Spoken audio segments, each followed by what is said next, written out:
کہ जो बाइडन ने कहा है कि अगर इसराइल ने रिटेलिएट किया तो वो इसका हिस्सा नहीं बने। एक भी गलत मिसाइल जो है वो थर्ड वर्ल्ड वार की तरफ ले जा सकता है। रशिया चाइना अलायंस है इस वक्त जो सबसे बड़ा वेस्टर्न सिविलाइजेशन के लिए खतरा है कि रशिया चाइना अलायंस। चाइना की स्टेटमेंट ये आई है कि अगर रशिया के ऊपर अटैक किया गया या रशिया को कहीं हो तो वो मिलिटरीली सपोर्ट देम। दूसरा, चाइना हमेशा सोच कर देता है स्टेटमेंट इसमें क्योंकि वो कभी भी अपने ट्रेड को खराब नहीं करना चाहते। दूसरा, उनका जो बेल्ट एंड रोड इनिशिएटिव है वो सीरिया तक पहुंच चुका है, तो जाहिर है वो उसमें भी ज्यादा जंप नहीं करना चाहते। अब मैं थोड़ा सा ये बताना चाहूंगा कि इस सारे सिलसिले में 99% जो एक और बड़ी बात जो इसमें लोगों ने वॉशिंगटन डीसी के अंदर डिस्कस की जा रही थी कि जो आयरन डोम है इजराइल का बड़ा महंगा है उसको इस्तेमाल करना। उसके बाद उन्होंने डेविड स्लिंग एक डिफेंस सिस्टम है उसको उन्होंने इस्तेमाल किया है। एरो डिफेंस सिस्टम है जो अमेरिका का बना है उसको इस्तेमाल किया गया है। लेकिन सबसे ज्यादा जितने भी ये सारे आर्मामेंट्स जो इस्तेमाल किए इजराइल ने बहुत महंगे हैं। तकरीबन 50,000 से 1 लाख का मिसाइल जो है वो ड्यूरिंग उसमें आयरन डोम में इस्तेमाल होता है जब वो इंटरसेप्ट करता है।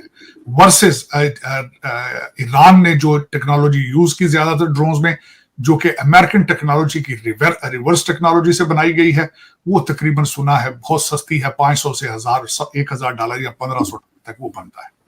तो ये सारी सूरत हाल है। अब देखें इसमें दुनिया किस रुख जाती है।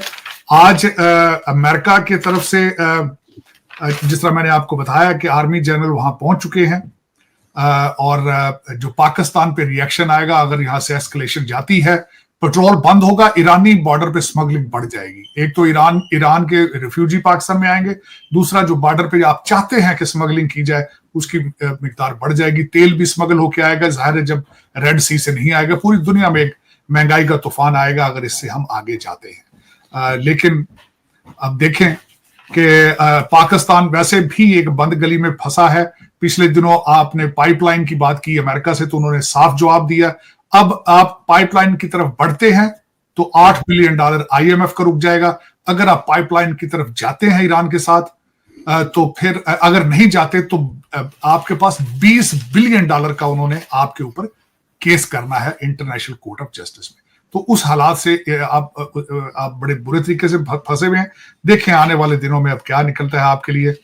लेकिन सर ये भी लोग कह रहे हैं कि गल्फ कंट्रीज जो हैं उनके लिए भी प्रॉब्लम हो सकती है क्योंकि ईरान ये कोशिश कर रहा है कि सैंक्शंस हटा दी जाएं। वो हट गई, जो कि भारत भी जिस चीज का हामी है वो भी चाहते हैं कि ईरान जो है वो थोड़ा सा उसको मौका दिया जाए सैंक्शंस हटा के। तो फिर तो ईरान तेल देने लग जाएगा सब लोगों को, तो गल्फ कंट्रीज इनको प्रॉब्लम आएगी ना। पाकिस्तान तो चले है ही बीच में फंसा हुआ।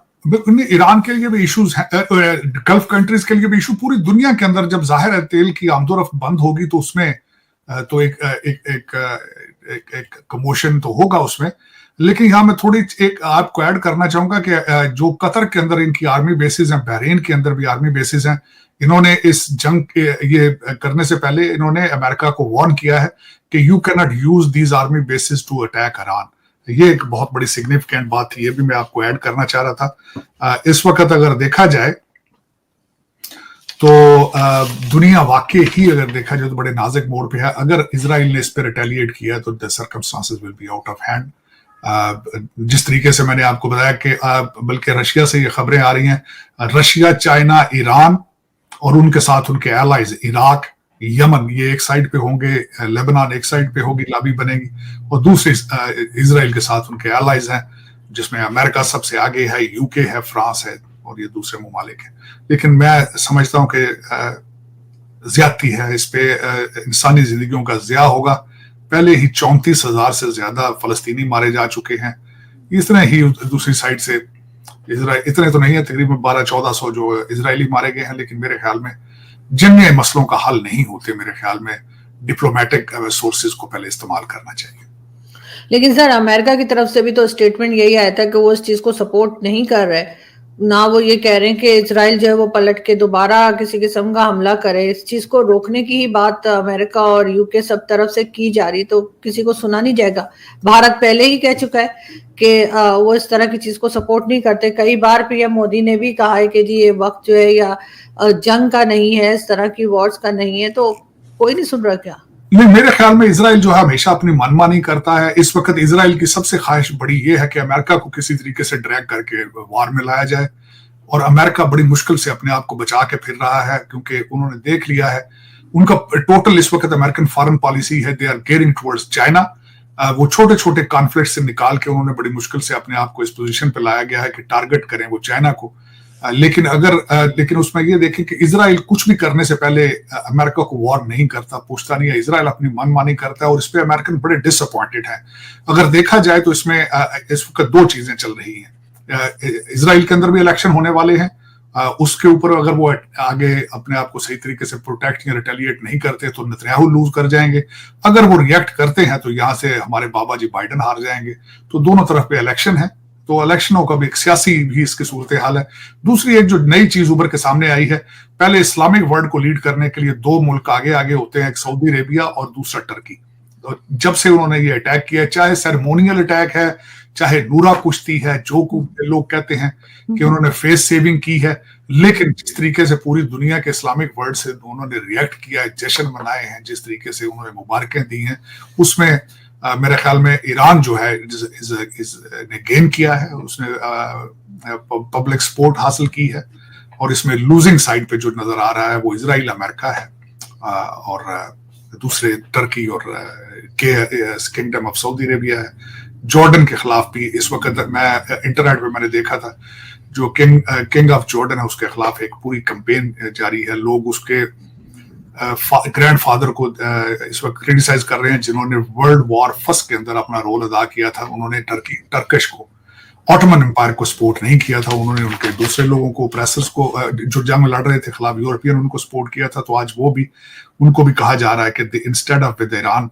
दे are with their other countries. और इस वक्त अब देखें आने वाले दिनों में क्या होता है, लेकिन फिलहाल जो है अभी तक तो सुकून है।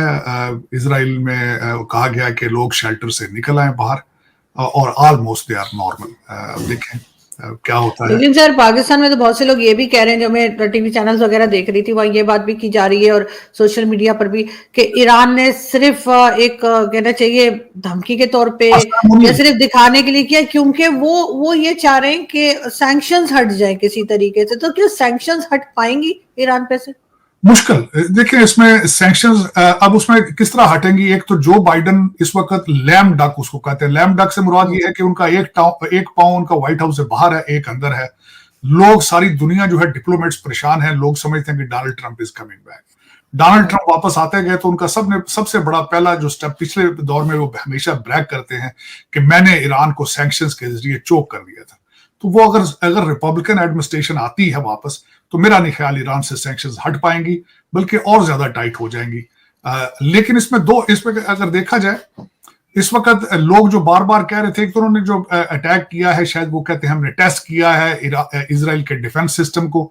लेकिन अगर देखा जाए तो कुछ लोग ये भी कहते थे कि इस वक्त दुनिया के पास बहुत बड़ी अपॉर्चुनिटी है कि डोनाल्ड ट्रंप के आने से पहले जो कुछ करना है कर लें वो, क्योंकि अमेरिकन इस वक्त बीमार और लेचार नजर आ रहे हैं, बेबस नजर आ रहे हैं।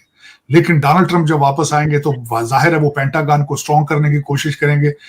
पेंटागन जो इस वक्त डिमोरलाइज हो चुका है, जाहिर उनके लिए वो उनको किसी न किसी तरीके से वो खुश करने की कोशिश करेंगे। पहले भी डोनाल्ड ट्रंप जो है वो यूक्रेन से अपनी तवज्जो हटाना चाहते हैं। वो कह चुके, स्टेटमेंट दे चुके हैं कि Russia can do whatever they feel like it. और दूसरा, एक जो सबसे बड़ा यूरोपियन यूनियन और एलाइज परेशान है, ये भी एक पॉसिबिलिटी है कि डोनाल्ड ट्रंप आने के बाद नेटो से विड्रॉ कर जाएं, क्योंकि वो बार बार ये कहते हैं कि यूक्रेन की जंग यूरोप की जंग है, लेकिन यूरोपियन कंट्रीज इस वक्त वहां पे पैसे नहीं डाल रहे, जंग के लिए सपोर्ट नहीं कर रहे। सारी की सारी जंग जो है वो अमेरिका लड़ रहे हैं। तो इसमें डोनाल्ड ट्रंप सब कई दफा कह चुके हैं कि Ukraine, I will not give a single dollar to Ukraine and their war.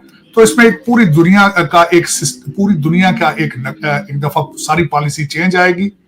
और यही लोग कहते हैं कि इस वक्त अगर इजराइल के पास एक विंडो है कि वो एटॉमिक एसेट्स पे हमला करे ईरान के, और ईरान के पास ये अपॉर्चुनिटी है क्योंकि अमेरिका इसमें नहीं आएगा जंग में, तो वो जो कुछ करना चाहते हैं वो भी कर सकते हैं। लेकिन देखें, आपने बिल्कुल सही फरमाया कि ये भी एक पॉइंट है कि this was just to show, ये कोई सही अटैक नहीं था कि ड्रोन्स जो है उनको उड़ाया जाए, और वहां इतने 1000 मील का डिस्टेंस है और घंटे उसने लगना था। बल्कि यहाँ पे लोग मजाक करते हैं कि उन्होंने ड्रोन्स उड़ाए, उनमें भी लाइटें जला के ताकि आसानी हो गिराने के लिए, और फिर नोटिस दिया गया है 72 घंटे का, फिर 10 घंटे का।